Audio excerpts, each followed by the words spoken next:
आप देख रहे हैं जनमत आवाज़। जनमत आवाज़ में हम ऐसे मुद्दे पे चर्चा कर रहे हैं। एक फोटो वायरल हुआ और समाचार पत्रों में भी छपा। कांग्रेस छोड़ भाजपा में गए पूर्व मंत्री डॉक्टर प्रभुराम चौधरी और भोपाल के भाजपा के संभागीय संगठन मंत्री आशुतोष तिवारी। वायरल फोटो, इस फोटो में तिवारी और चौधरी दोनों एक ही टेबल पर खाना खा रहे हैं। तिवारी को स्टील की प्लेट में खाना परोसा गया और चौधरी को डिस्पोजल पत्तल में खाना दिया गया। क्या जातिवाद और भेदभाव तो नहीं है? मान्य और कांशीराम कहा करते थे कि दलितों नेताओं की पोजीशन होती है मगर पावर नहीं होता, ना ही मान सम्मान होता। इस मुद्दे पर चर्चा की गई। भाजपा के जिला अध्यक्ष मनोज लगवे जी एवं कांग्रेस के जिला अध्यक्ष अजय सिंह रघुवंशी और बहुजन समाज पार्टी के संभागीय इंचार्ज संजीव कुमार गांगुली जी। आइए देखते हैं चर्चा। जो आपके बीजेपी में ज्वाइन हुआ है प्रभु चौधरी, जब खाना परोसा गया तो तिवारी जी को स्टील की थाली में और इसको डिस्पोजल में, तो क्या ये भेदभाव जातिवाद नहीं है? तो क्या है, क्या कहना चाहोगे इसके बारे में? ये आप बोल रहे हैं, ये मुझे इसके बारे में कोई जानकारी नहीं है, लेकिन भारतीय जनता पार्टी में मैंने आज तक नहीं देखा है कि किसी भी दलित समाज के या किसी भी ऐसे व्यक्ति के साथ कोई भेदभाव हुआ हो। मैंने आज तक देखा नहीं। हमारी पार्टी तो गले लगाने का काम करती है। कभी भी इस प्रकार का व्यवहार यदि किसी ने किया है तो उसकी ओछी मानसिकता होगी, लेकिन भारतीय जनता पार्टी में ऐसा व्यवहार कभी नहीं होता। सोशल मीडिया में बहुत लपक के वायरल हो रहा है इस पर। नहीं, हमारी पार्टी राष्ट्रपति जी को, एक दलित राष्ट्रपति को, व्यक्ति को राष्ट्रपति बनाने का वो मादा रखती है। ये छोटी छोटी बातों हमारी पार्टी कभी नहीं बढ़ती। हमारा हर दलित समाज हमारा भाई है, हमारा अपना है। जी, कांग्रेस छोड़कर बीजेपी में जो गए थे पूर्व मंत्री, तो एक तरफ जो तिवारी जी है बीजेपी के लीडर, उनको स्टील की थाली में खाना परोसा गया और इनको डिस्पोजल में, तो क्या कहना चाहोगे इसके बारे में? देखिए, ये तो भाजपा और आरएसएस का चाल चरित्र और चेहरा अपने आप सबके सामने है। शुरू से ही इनका जातिवाद को लेकर भाजपा जो है इस प्रकार के काम करती रही और अनाप शनाप इनके नेताओं ने अनुसूचित जाति जनजाति के लोगों के खिलाफ में खूब बोला गया है। प्रभुराम चौधरी जी का मुझे अफसोस है कि एक वरिष्ठ नेता है और इनके जो नेता है, जिनके कहने पे इन्होंने कांग्रेस पार्टी को त्याग किया और इन्होंने ये कहा कि हमें सम्मान नहीं मिलता, तो मुझे नहीं लगता कि इससे ज़्यादा सम्मान भाजपा उनको दे रही होगी।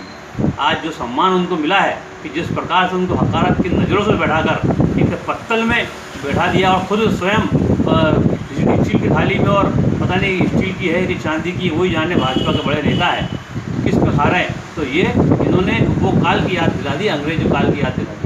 तो ये भाजपा का शुरू से ही चाल चरित्र चेहरा ही खराब है, इनकी सोच ही खराब है। और ये सोच को अपने आप इतने बड़े नेता को, जिन्होंने इनकी सरकार बनाने में मदद की, उनके साथ ही अपमान कर रहे हैं। तो आम जनता, आम अनुसूचित जाति जनजाति के हमारे भाइयों के साथ में क्या करते होंगे? तो ये बहुत निंदनीय है और इनको भी अब शर्म आनी चाहिए कि इनके जो इन्होंने काम किया है, तो ये अपने आप में समझे कि हमने क्या गलती की कि हमने ऐसी कांग्रेस पार्टी को छोड़ा कि जिस पार्टी ने हर समाज को, हर वर्ग को सम्मान दिया और सबको अपने साथ में एक जैसा रखा।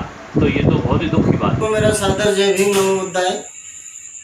साथियों, अभी हाल ही में एक प्रिंट मीडिया में न्यूज़ छपी है जिसमें कि यह बताया गया है कि एक दलित नेता प्रभुराम चौधरी, जो कि भारतीय जनता पार्टी के संगठन प्रभारी आशुतोष तिवारी के साथ भोजन करते हुए बताया गया है, जिसमें आशुतोष तिवारी स्टील की थाली में भोजन करते हैं और एक दलित नेता जो हैं ये पत्तल धोने में, डिस्पोजल में भोजन करते दिखाया गया है।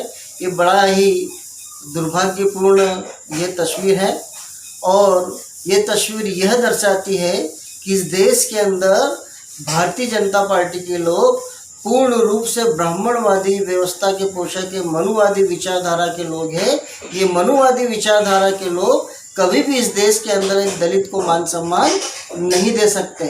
और मित्रों, जब ये बात हम इन भाजपा के किसी कार्यकर्ता या नेता से हमारी बात होती है और हम इस बात को बार बार उठाते और कहते हैं कि भाजपा के लोग दलित विरोधी लोग हैं, ये कभी भी दलितों को इस देश के अंदर मान सम्मान नहीं दे सकते, तो इन लोगों का यह कहना पड़ता है कि हमने तो इस देश के अंदर एक दलित को राष्ट्रपति बनाया। तो मैं भारतीय जनता पार्टी के लोगों को कहना चाहूँगा कि आपने राष्ट्रपति नहीं बनाया। राष्ट्रपति, अगर कोविंद जी इस देश के राष्ट्रपति बने हैं, दलित समाज के व्यक्ति एक राष्ट्रपति बने हैं, तो वो परम पूज्य बाबा साहब डॉक्टर अम्बेडकर जी की देन है। यदि बाबा साहब डॉक्टर अंबेडकर जी नहीं होते और बाबा साहब डॉक्टर अंबेडकर जी हमको मुख्य धारा में लाकर नहीं खड़े करते तो कभी भी इस देश के अंदर भारतीय जनता पार्टी के लोग, मनुवादी विचारधारा के लोग कभी भी इस देश में एक दलित को राष्ट्रपति नहीं बनाते मित्रों। लेकिन राष्ट्रपति तो आपने बना दिया। जब राष्ट्रपति जी की धर्म पत्नी, इस देश की प्रथम महिला जब जगन्नाथपुरी के मंदिर में जाती है तो उसी मंदिर के अंदर वहाँ के पंडित पुजारियों द्वारा उनके साथ दुर्व्यवहार किया जाता है। ये मनुवादी मानसिकता को दर्शाता है कि इस देश के अंदर दलित कितना बड़ा व्यक्ति भी हो जाए, लेकिन इनकी ब्राह्मणवादी